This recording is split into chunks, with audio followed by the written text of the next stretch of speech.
विपक्ष में बैठते हो तो आप खुद आंदोलन करने खड़े हो जाते थे, आप खुद किसानों की बात करते थे। आज आप प्रधानमंत्री हैं तो आपको कुछ दिखाई नहीं दे रहा। देखिए तभी नहीं हम बोले, जे ने GST लगाई तब भी नहीं बोले हम, जे 370 धारा लगाई तब भी नहीं बोले हम। हुण साडी ये जमीना खोण नूं पए ने। ये सरकार मोदी जी नहीं चला रहे, डानी ते बवानी चला रहे ने। ठीक है ना जी, ये तो अपने मन की बात करी जाते मोदी जी, कभी पब्लिक की मन की बात नहीं सुनना।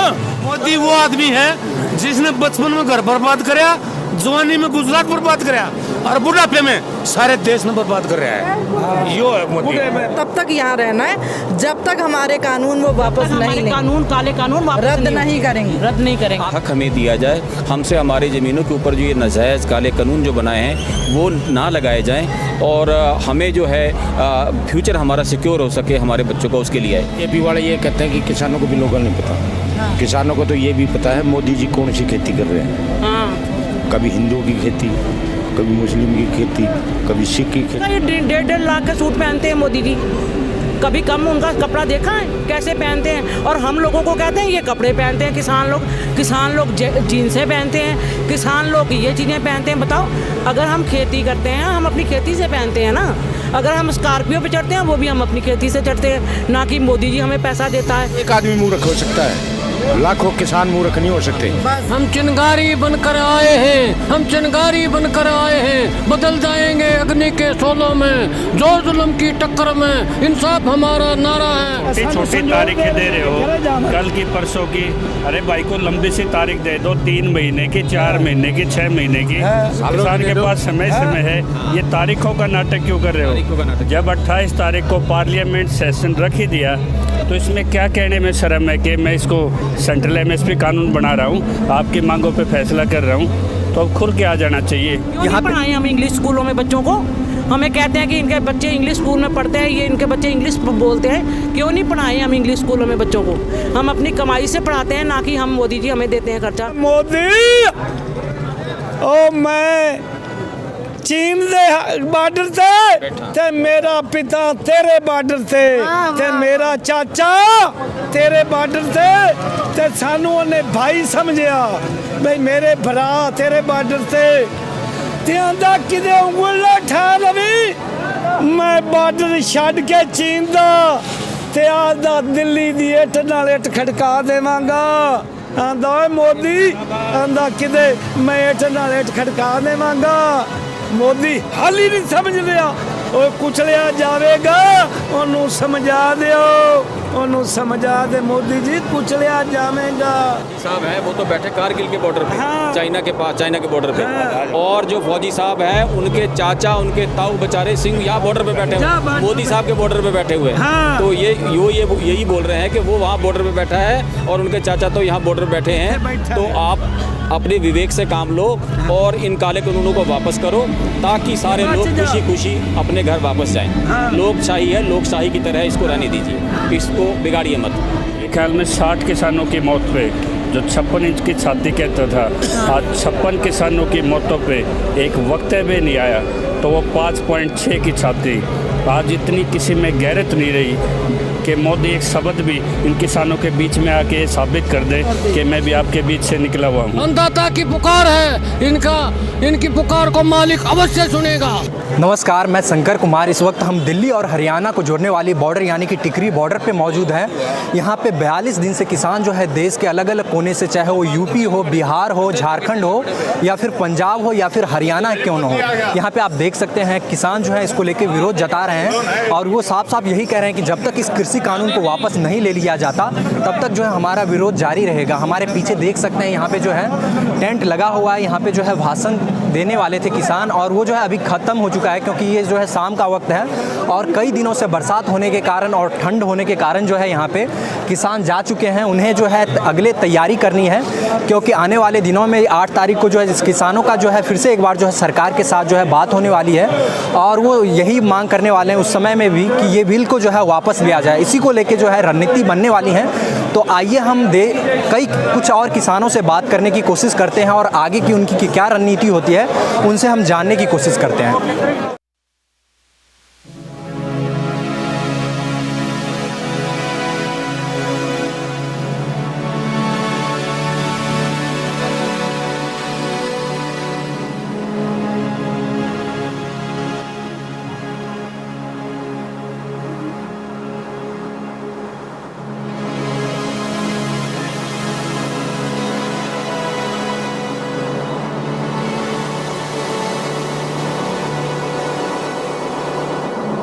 नाम क्या है और आप कहाँ से आए हैं, पहले ये बताएं। भाई साहब, मेरा नाम राजेंद्र सिंह ढिल्लन है। मैं एक्स आर्मी हूँ, सूबेदार मेजर रिटायर हूँ आर्मी से। इस बॉर्डर पे जो मैं आया हूँ, मैंने एक्चुअली कई दिन पहले ये चर्चा टीवी पे सुन रहे थे कि वहाँ बॉर्डरों पे आतंकवादी इकट्ठे हो गए हैं, खालिस्तानी आ गए हैं, फुकरे लोग आ गए हैं, खाली हैं, जिनके पास खाली टाइम है, राजनीति से प्रेरित हैं। ये सारी चीज़ें हम सुनते आ रहे थे। जैसा कि हमारी बैकग्राउंड आर्मी है, हम लोग भी जो राजनीति के मंच हैं या जो राजनीति वाले हैं, उनसे हमारा कोई लिंक नहीं रहता, ना हम उनसे कोई लिंक रखते। पर मेरे दिल में एक ये आवाज़ उठी कि चलो जाके बॉर्डरों पे देखें तो सही हो क्या रहा है, असली बात क्या है। जब यहाँ ग्राउंड पे आके देखता हूँ, सिंगू बॉर्डर पे या यहाँ टिकरी बॉर्डर, आपका गाजीपुर बॉर्डर, तो देखता हूँ कि वस्तु स्थिति बिल्कुल अलग है। जो नेशनल चैनल दिखा रहे हैं वो चीज़ और यहाँ ग्राउंड पे जो चीज़ है, उसमें ज़मीन आसमान का अंतर है। यहाँ लोग एक छोटे छोटे बच्चे से लेके बड़े बूढ़े बुज़ुर्ग, जो माताएं बहनें हैं, वो अपने घर परिवार को छोड़ के यहाँ पे बैठे हुए हैं अपने हक़ की लड़ाई लड़ने के लिए। किसी दूसरे का हक़ नहीं छीन रहे, किसी दूसरे को परेशान करने नहीं आए, सिर्फ अपना वजूद बचाने के लिए आए हुए हैं कि हमारा हक़ हमें दिया जाए, हमसे हमारी ज़मीनों के ऊपर जो ये नाजायज़ काले कानून जो बनाए हैं वो ना लगाए जाएं और हमें जो है फ्यूचर हमारा सिक्योर हो सके, हमारे बच्चों का, उसके लिए आए। मैं जब आया तो मुझे बड़ा यार फील हुआ इस चीज़ का। मैंने कहा इतने दिन जो मैंने गवाए, मुझे पहले आ जाना चाहिए था, क्योंकि यहाँ तो हर वर्ग का लोग यहाँ जुड़ रहा है, हिंदू, मुस्लिम, सिख, ईसाई, हर भाई और हर स्टेट से, चाहे वो बच्चा है, चाहे बुजुर्ग है, चाहे महिला है, चाहे भाई है, चाहे बहन है, चाहे किसी जाति या धर्म का है, वो सारे यहाँ इकट्ठे हो रहे हैं। जैसे कि हम बात करते हैं भारत में अनेकता में एकता, वो चीज़ यहाँ देखने को मिल रही है, वो हमने यहाँ आके देखी। ये चीज़ें मैंने आर्मी में देखी कि आर्मी में है बिल्कुल कोई धर्म जाति का कोई चक्कर नहीं रहता, हम लोग सारे इकट्ठे मिलके खाते पीते हैं, एक ही जगह पानी पीते हैं, एक ही मेस में खाना खाते हैं। वो चीज़ मुझे इन मंचों पे आके दिखाई दे रही है। जैसा कि ये बोल रहे थे कि ये जी राजनीति से प्रेरित हैं, ये राजनीति पीछे, मैंने यहाँ देखा किसी स्टेज पे राजनीति वाले को जगह ही नहीं दे रही है, किसी राजनीति आदमी को चढ़ने नहीं देते। एक दो बार अगर कोई राजनीति की बात अगर उनके मुंह से निकलती, उसको स्टेज से नीचे निकाल देते। तो बताओ यहाँ राजनीति की कहाँ बात है। अब देखो, आप हमारे प्राइम मिनिस्टर हैं, हमारे प्रधानमंत्री देश की राजा हैं, हम उनकी प्रजा हैं। बगल में आप बैठे हो, आपके तीनों तरफ चारों तरफ बॉर्डर में किसान बैठे हुए हैं। 50 से ज़्यादा किसान जो हैं उनकी यहाँ डेथ हो चुकी है, जो बेचारा अपने सेक्रीफाइस कर चुके हैं। आप उनके लिए श्रद्धांजलि के लिए एक शब्द आपके मुंह से निकल रहा। आप कैसे प्रधानमंत्री हो, कैसा लोकतंत्र है। लोकतंत्र इन्हीं जनता के द्वारा, इन्हीं लोगों के द्वारा चुन के आप भेजे गए हो। जब आप विपक्ष में बैठते हो तो आप खुद आंदोलन करने खड़े हो जाते थे, आप खुद किसानों की बात करते थे। आज आप प्रधानमंत्री हैं तो आपको कुछ दिखाई नहीं दे रहा। मैं तो ये समझता हूँ कि जो आपके सलाहकार हैं, जो ब्यूरोक्रेट्स हैं, जो ये नोटिफिकेशन जिन्होंने ड्राफ्ट बनाया है, वो ही नहीं चाहते कि आपकी कुर्सी रहे। मुझे लग रहा है वही आपके खिलाफ हैं, वो आपको बेवकूफ़ बना रहे हैं, आप समझ नहीं पा रहे। मैं आपको ये कहना चाहता हूँ कि वो आप इस तिलिस्म वाले जाल में फंस गए हो, हकीकत आपको समझ में नहीं आ रही। ये जो आपके सगे, जो आपके सगे बने हुए, सगे कौन हैं, जो उनके जो अधिकारी लोग हैं, जो उनके और नेतागण हैं, जो उनके टीम के मेंबर हैं, वो उन्होंने बेवकूफ़ बनाया है इनको ये कानून लाके। कानून अकेला मोदी जी ने नहीं बनाया, मोदी जी थोड़ी बनाएंगे कानून, उनके नीचे जो टीम रहती है, जो वर्कर रहते हैं, वो बनाते हैं। इसका कहने का मतलब है कि ये समझना चाहिए मोदी जी को, आप यहाँ पे आके जिस तरीके से आप बात कर रहे हैं, चर्चा करते हैं और आठ दौर की या मेरे ख्याल से जितने दौर की बातें हो चुकी हैं, आके चले जाते हो। इस तरीके से ना करके ग्राउंड पे आके सच्चाई को देखो। अभी भी जो आपके चैनल्स हैं उनसे रिक्वेस्ट है, मैं सुधीर चौधरी को बड़ा अच्छा समझता था, मैं देखता था उसका चैनल पहले, वो क्या आता है, जो क्या करता था, एनालिसिस जो करता है, वो जो भी है, और उसके DNA, हाँ DNA मैं बड़े चाव से देखता था। मैं बोलता ये बड़ा तगड़ा पत्रकार है भाई। रजत शर्मा, बड़ी रिस्पेक्ट थी हमारे दिल में उसके प्रति। वो लोग बताओ क्या बोले जा रहे हैं वहाँ नेशनल चैनल, हकीकत दिखाई नहीं रहे। 24 घंटे लाइव होने का ये प्रोग्राम है जो यहाँ चल रहा है स्टेजों पे, और इतनी बरसात, इतना आंधी तूफान होने के बावजूद भी किसी छोटे से बच्चे का भी जोश कम नहीं हुआ। देखो सोचने वाली बात है। यहाँ कीचड़ में बुरे हाल, मच्छर है, रात को आप सो नहीं सकते। यहाँ पे चारों तरफ कीचड़, गंदगी, नाले में पानी भरा हुआ है, और वहाँ पे रात को बेचारे ये वहाँ पे सोते हैं। सवेरे आके अपना स्टेज शुरू करते हैं, खाने का बंदोबस्त करते हैं, और इनको खाना भी बुरा लगता है हमारा किसानों का। जिस एंकर का आपने बात किया है सुधीर चौधरी, वही जो है अपने शो में DNA में ही कहते हैं कि जो कृषि कानून का विरोध कर रहे हैं वही किसान किसान जो है या तो ट्रैक्टर में आए हैं या ट्रॉली में जिसमें भी आए हैं उसमें पूरी फैसिलिटी है, चाहे वो हीटर हो चाहे गीजर हो, सभी की सुविधा है। तो ये जो है एक तरह से जो है पिकनिक मनाए आए हैं। और हमारे प्रधानमंत्री भी जो यही कह रहे हैं कि पिकनिक है, ये चले जाएंगे कुछ दिनों। हाँ, इससे पहले जो विपक्ष में जब प्रधानमंत्री जी बैठते थे और जब झंडा लेके खड़े होते तो प्रधानमंत्री जी पिकनिक ही मनाया करते थे। बिल्कुल सही बोल रहे हैं। और सुधीर चौधरी जी को बोलो, जो ट्रैक्टर ट्राली में अगर किसान ने बेचारे ने अपने लिए बैठने की जगह बना ली है तो वो आप लोगों ने दे दी उसको, या भारत सरकार ने दे दी उनको कि भाई आप गद्दे बिछा के दे दिए। अपनी मेहनत से अगर आदमी, हम अपने पैसे से अपनी मेहनत से अगर अच्छे गद्दे पे सो जाए वही बुरा लग रहा है आपको? अगर सड़क पे आके आप देखो, कीचड़ में आके इस तरीके से रह के वो भी दिखाओ। अच्छा, एक चीज़ और मुझे बड़ी कभी कभी हंसी आती है, प्रधानमंत्री जी बोले कि मैं प्रधान सेवक हूँ।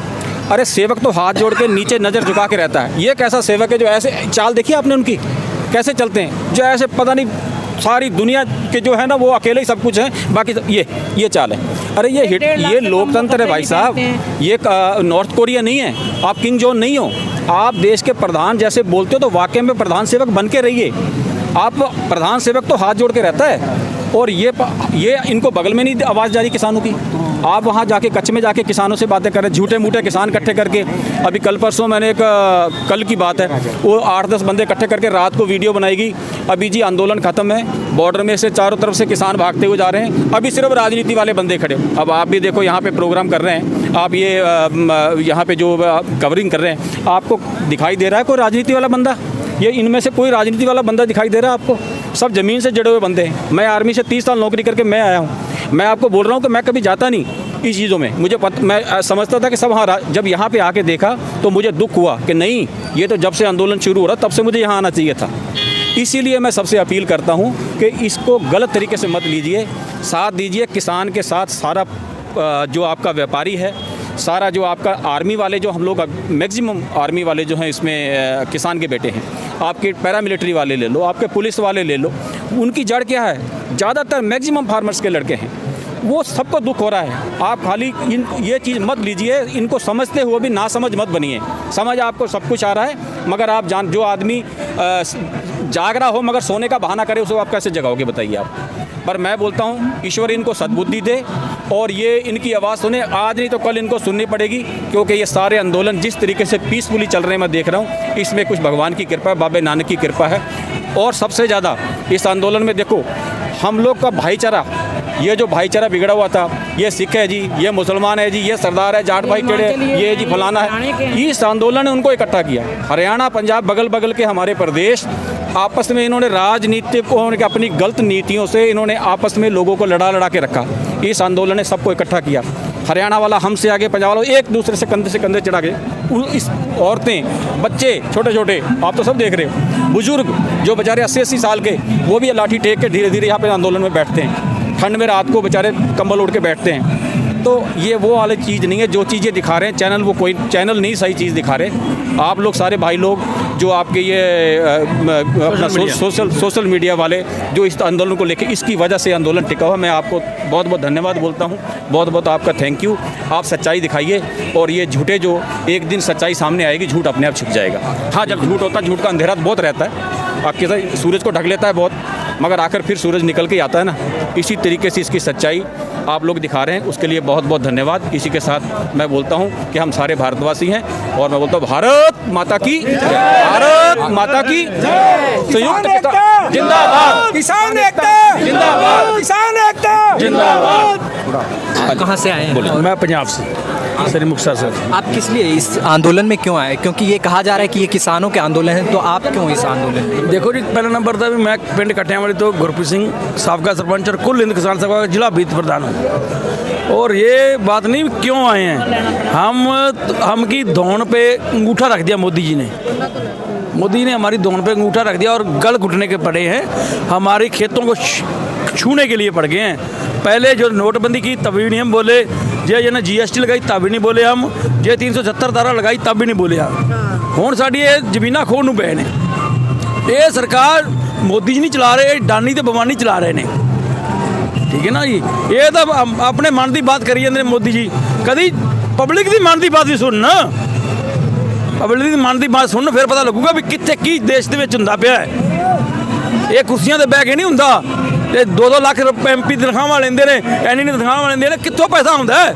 ਉਹ ਸਾਡੀ ਪਬਲਿਕ ਦਾ ਪੈਸਾ है। हमारा पैसा होता है, हम किसान लोग खेती करते हैं, जो हमसे धान या गेहूं या कोई भी फसल कम रेटों में ली जाती है, या हमारा रेट नहीं किसी चीज़ का लगता।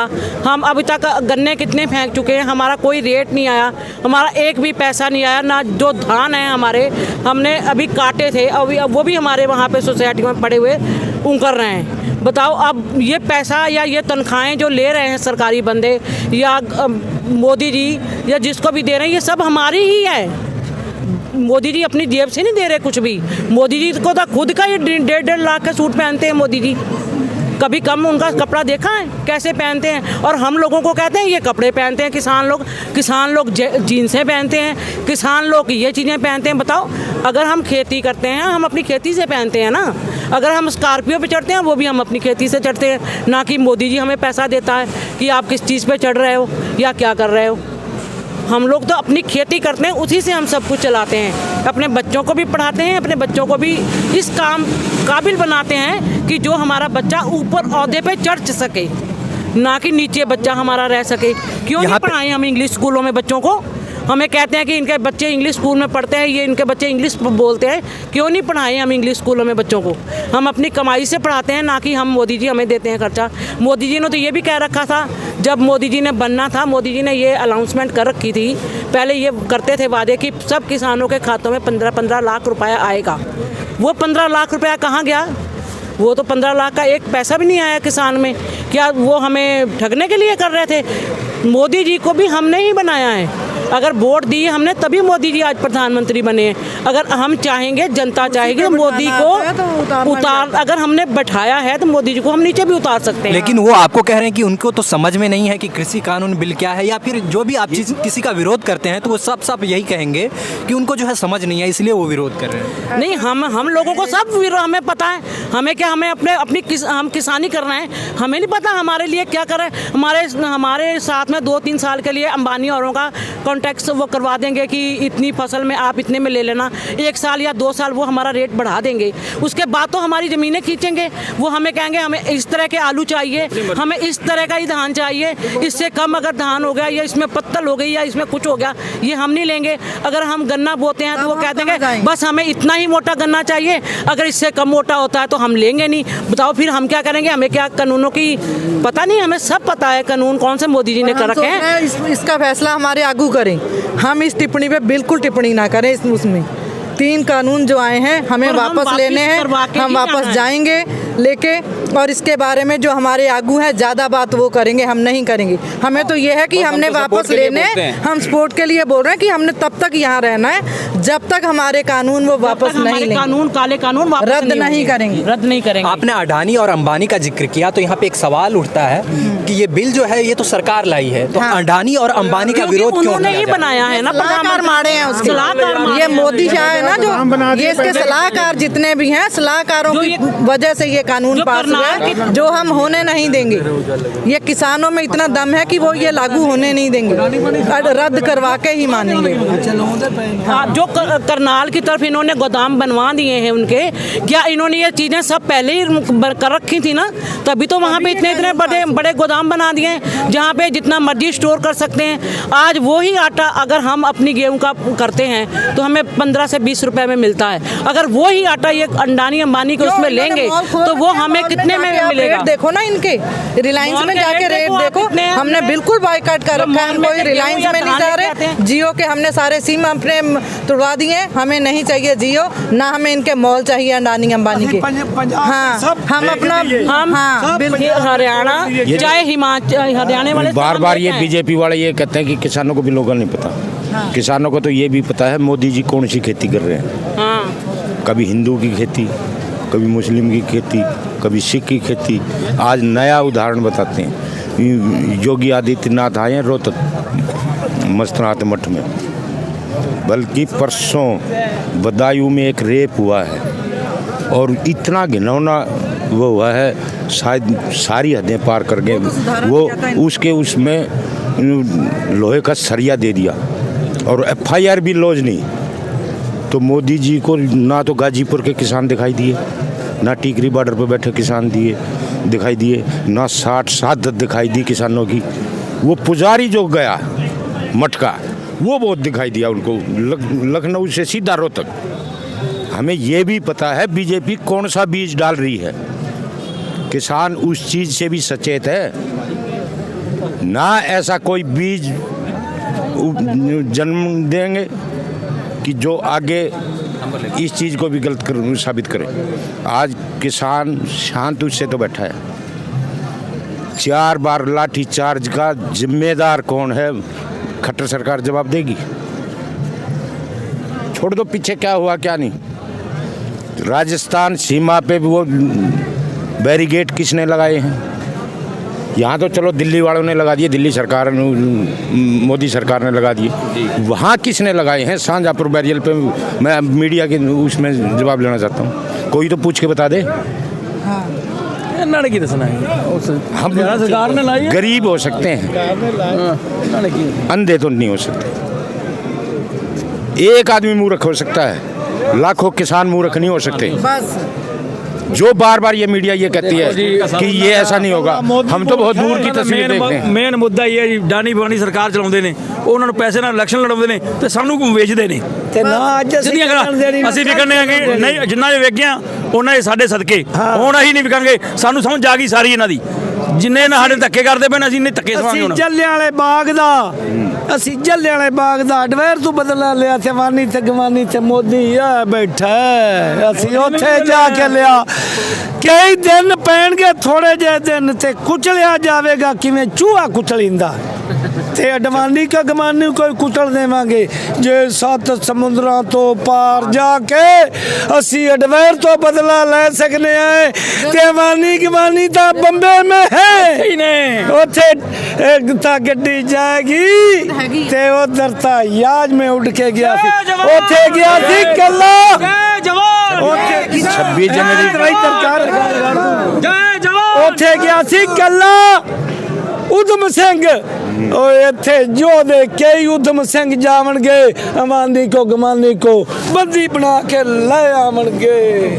ਬਚਾ ਲਓ ਉਹਨਾਂ ਨੂੰ, ਬਚਾ ਲਓ। ਸਿੱਧਾ ਸਪਾਰਨ ਤੇ ਕਹਿ ਦੇ ਤੈਨੂੰ ਛੀਨ ਲੈਣਗੇ ਮੋਦੀ ਜੀ, ਤੈਨੂੰ ਛੀਨ ਲੈਣਗੇ।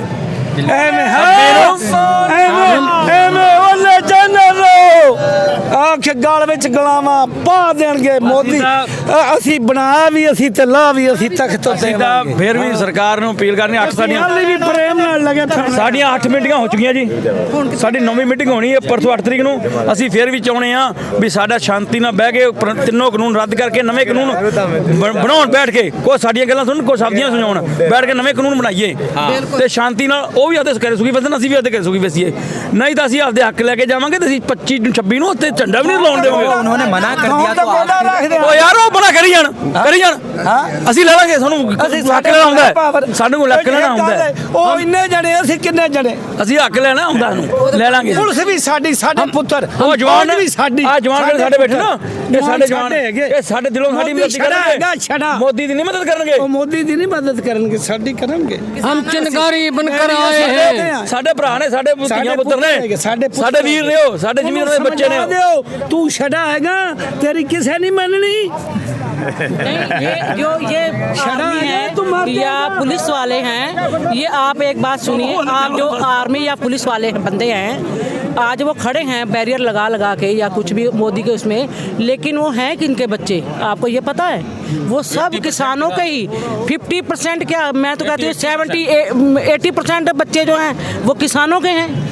अपने बच्चे तो पैदा ही नहीं किए इन्होंने। मोदी तो वैसे ही नहीं है शादीशुदा। अगर मोदी शादीशुदा होता तो मोदी को ये पता होता कि घर कैसे चलाए जाते हैं। पता नहीं, मैंने मोदी को कुछ पता नहीं है। मिलिट्री में या डिफेंस में जॉब कर रहे हैं, इवन जिनकी ड्यूटियां लगी, पता नहीं उनके माँ बाप, उनके परिवार में से कितने लोग बेचारे यहाँ पे आंदोलन में बैठे हुए हैं। यहाँ आंदोलन में बैठे हुए हैं, कितने बैठे ड्यूटियां दे रहे हैं, और उनके परिवार वाले बेचारे आंदोलन के लिए बैठे हैं। अब जो बंदा सरकार की ड्यूटी देने वर्दी पहन के बैठा हुआ है, उसका बाप जो है सड़क पे बैठ के ठंडे में, कीचड़ में, बरसात में बैठा हुआ है, उसके दिल में क्या बीती होगी बच्चे की।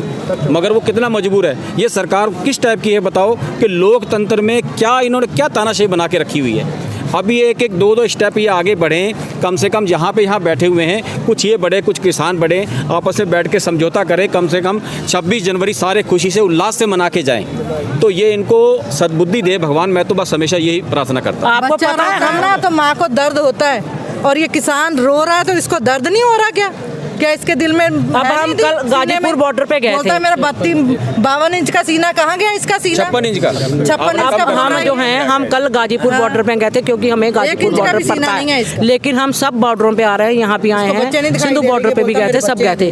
कल वहाँ पे हमें 2-3 मेरे ख्याल कितने थे जो फौजी थे, उन्होंने अपना ब्लॉक भी बना रखा है, उनका ब्लॉक भी है, और वो 5000 उन्होंने अपने फौजी साथ में जोड़ रखे हैं। बताओ, वो इतने साल जॉब करके सरकार की, और फिर आके उन्होंने ये क्यों बना रखा है? अगर उन्होंने किसान में कोई सच्चाई दिखी है तभी तो उन्होंने अपना ब्लॉक बनाया है ना, वैसे तो नहीं बनाया। और सच्चाई के लिए वो लड़ रहे हैं वहाँ पे, और गाजीपुर बॉर्डर के ऊपर हमें खुद मिले हैं वो, और हमसे बातचीत भी की है।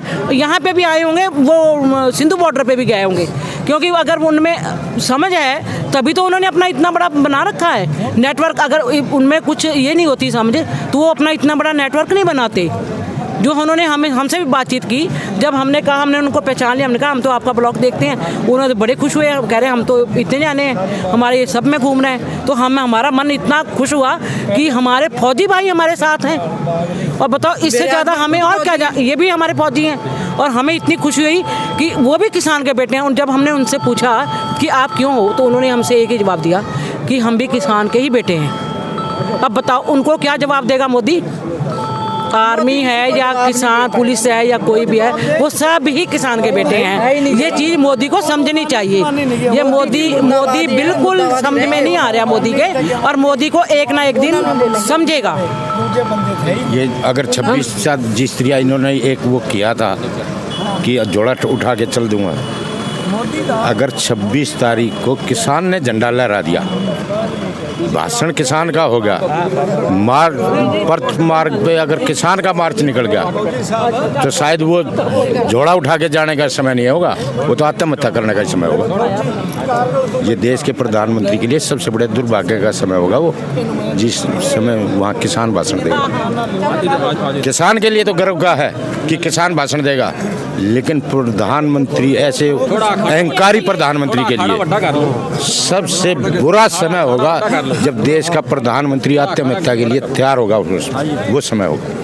हम चिनगारी बनकर आए हैं, हम चिनगारी बनकर आए हैं, बदल जाएंगे अग्नि के शोलों में, जोर जुल्म की टक्कर में इंसाफ हमारा नारा है। मोदी जी को राज का अहंकार है, अहंकार किसी का नहीं रहा। बड़े बड़े चले गए, वो क्या ले गए जो दुनिया के माली थे। जब सिकंदर गया दुनिया से, दोनों हाथ खाली थे। कोई आज गया, कोई कल गया, कोई जाने को तैयार खड़ा। तो मशगूल मजे में क्यों सोते हो नादानी में? तुम उसको क्यों भूल गए जिसने ये जन्म दिया था? आजकल हवा लीजिए, कल किसको होई, आखिर ये तनख्वाह मिलेगा, जानते है सब कोई। लक्की करोड़ी चले गए, वो जोड़ खजाना, जो शेती चंदन लेपते वो चले गए शमशाना। कुंभकर्ण से वीर थे, रावण लंकाधारी, नाम बिना वंश डूबिया, समझावत है नारी। इसका अहंकार इसे खा जाएगा। ये इंसानों की पुकार, ये परमात्मा की पुकार है, अन्नदाता की पुकार है। इनकी पुकार को मालिक अवश्य सुनेगा। बहुत बढ़िया।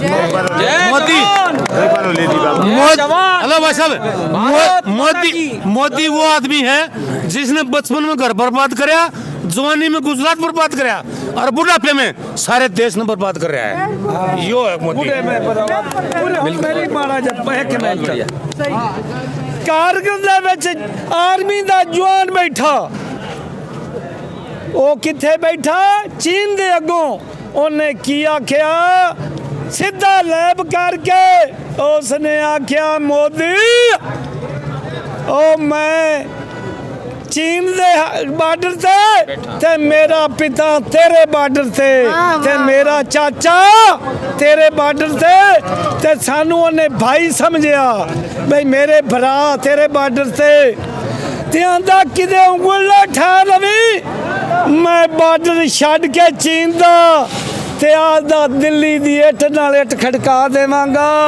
ਆਂਦਾ ਓਏ ਮੋਦੀ ਆਂਦਾ ਕਿਤੇ ਮੈਂ ਹੇਠ ਨਾਲ ਹੇਠ ਖੜਕਾ ਦੇਵਾਂਗਾ। ਮੋਦੀ ਹਾਲ ਹੀ ਨਹੀਂ ਸਮਝ ਲਿਆ। ਓਏ ਕੁਚਲਿਆ ਜਾਵੇਗਾ ਉਹਨੂੰ ਸਮਝਾ ਦਿਓ, ਉਹਨੂੰ ਸਮਝਾ ਦੇ ਮੋਦੀ ਜੀ ਕੁਚਲਿਆ ਜਾਵੇਗਾ ਕਿ ਟਾਈਮ ਆ ਗਿਆ ਜਾਂ ਫਿਰ ਕੁਚਲੀ ਬਣਦਾ। 26 ਤਰੀਕ ਨੂੰ ਗੋਡਾ ਰੱਖ ਕੇ ਤੇ ਕੁਚਲ ਦਿਆਂਗੇ ਤੇ ਜਾ ਕੇ ਲਾਵਾਂਗੇ ਝੰਡਾ। ਜੈ ਜਿੰਦਾਬਾਦ ਉੱਥੇ ਹੋਏਗੀ, ਉੱਥੇ ਹੋਏਗੀ। ਉਹਨੂੰ ਸਮਝਾ ਦਿਓ ਜਾ ਕੇ। ਸਾਡੇ ਕੋਲ ਸਨ ਵੱਡੇ ਨਾਰੇ, ਨਿੱਕੇ निके नारे नहीं, साढ़े को तो बड़े है। इन्होंने बोला कि जो फौजी साहब हैं वो तो बैठे कारगिल के बॉर्डर पे, चाइना के पास, चाइना के बॉर्डर पे, और जो फौजी साहब हैं उनके चाचा, उनके ताऊ बेचारे सिंह यहाँ बॉर्डर पे बैठे हुए, मोदी साहब के बॉर्डर पे बैठे हुए हैं। तो ये यही बोल रहे हैं कि वो वहाँ बॉर्डर पे बैठा है और उनके चाचा तो यहाँ बॉर्डर बैठे हैं। तो आप अपने विवेक से काम लो और इन काले कानूनों को वापस करो ताकि सारे लोग खुशी खुशी अपने घर वापस जाएं। लोकशाही है, लोकशाही की तरह इसको रहने दीजिए, इसको बिगाड़िए मत। इसी के साथ लड़कियां साढ़े नाल जो छोटी छोटी तारीखें दे रहे हो, कल की परसों की, अरे भाई को लंबी सी तारीख दे दो, 3 महीने की, 4 महीने की, 6 महीने की। किसान के पास समय है। ये तारीखों का नाटक क्यों कर रहे हो? जब 28 तारीख को पार्लियामेंट सेशन रख ही दिया तो इसमें क्या कहने में शर्म है कि मैं इसको सेंट्रल MSP कानून बना रहा हूँ, आपकी मांगों पे फैसला कर रहा हूँ। तो अब खुल के आ जाना चाहिए। मेरे ख्याल में 60 किसानों की मौत पे, जो 56 इंच की छाती कहता था, आज 56 किसानों की मौतों पे एक वक्तव्य भी नहीं आया। तो वो 5.6 की छाती, आज इतनी किसी में गैरत नहीं रही कि मोदी एक शब्द भी इन किसानों के बीच में आके ये साबित कर दे कि मैं भी आपके बीच से निकला हुआ हूँ। तो कितनी मजबूर हैं और कॉरपोरेट के हाथों कैसे बंदर की तरह आपका इस्तेमाल कर रहे हैं। आपने कॉरपोरेट से अलग भी PM केयर के नाम पे 352 करोड़ का आपने कॉर्पस इकट्ठा कर लिया ताकि, और आप कॉरपोरेट की ये चिंता है कि कॉरपोरेट कहीं खरीद से ना भाग जाए। अरे भाग जाने तो इंडिया की सबसे बड़ी मार्केट है, मल्टीनेशनल कंपनियां और भी हैं यहाँ आने के लिए। तो आपको कॉरपोरेट की तो इतनी चिंता है, इस किसान की भी चिंता कर लेते जो बारिश में भी है, अपने परिवार के साथ है और एक लंबी तैयारी के साथ आया है। और निश्चित तौर पे ये लड़ाई किसी एक वर्ग की नहीं, ये PDS जिनको राशन मिलता है उनका राशन भी आगे ख़त्म होने वाला है। और ये जितना हमारा इसमें लगाओ MSP एक तरह से ख़त्म ही होने की तरफ जा रही है। जो 6% थी उससे भी सरकार उसको ख़त्म करने की योजना के साथ आई थी। लेकिन अब MSP कानून भी लेंगे और हम इन तीनों पे भी जो भी फैसला, इस पर मजबूत फैसला लेके जाएंगे। तो ज़रा सी भी गैरत बची है इनमें।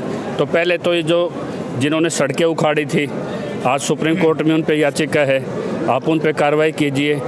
जो अपने किसानों की मौत की जिम्मेदारी ना तय कर पाए इस लोकतंत्र में, तो वो काहे का प्रधानमंत्री रह गया। तो इतना लाचार प्रधानमंत्री इतिहास में शायद हमने तो कभी देखा नहीं। तो अब भी अगर समय रहते नहीं चाहते तो कॉरपोरेट का सीधा किसान ने बहिष्कार शुरू कर दिया है। जिस ताकत के लिए आपका इस्तेमाल कर रही थी वो कॉरपोरेट, तो आपने शपथ किस चीज़ के लिए थी?